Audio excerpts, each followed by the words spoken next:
નમસ્કાર દર્શક મિત્રો, એજ્યુકેશન દુનિયાના ડિજિટલ પ્લેટફોર્મ ઉપર તમારું સ્વાગત છે. કાલોલ તાલુકાના વેજલપુરના ખેડા ફળિયામાં આવેલ મોટા મહાદેવ મંદિરે દર્શન કરવા માટે આવતા શ્રદ્ધાળુઓને મંદિર જવું હોય તો દુર્ગંધવાળા પાણીમાં થઈને મંદિરમાં જવાનો વારો આવ્યો. કાલોલ તાલુકાના વેજલપુર ખેડા ફળિયામાં આવેલ મોટા મહાદેવ મંદિર પાસે મનરેગા યોજના અંતર્ગત નવીન બનાવેલ સીસી રોડ જે ચલાલી ચોકડીથી રૂપારેલ નદી સુધી 2023-24માં બનાવેલ હોય તે રોડમાં હલકી ગુણવત્તાવાળું મટીરિયલ વાપરવાના કારણે નવો બનાવેલ સીસી રોડમાં મોટા મોટા ખાડા પડી ગયા છે.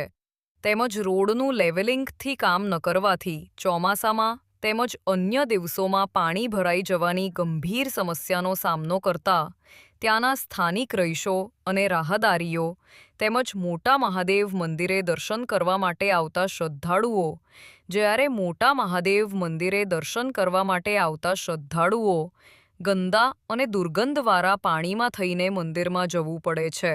તેમજ સ્થાનિક રહીશો અને રાહદારીઓને અવરજવર કરવા માટે તકલીફો વેઠવી પડે છે.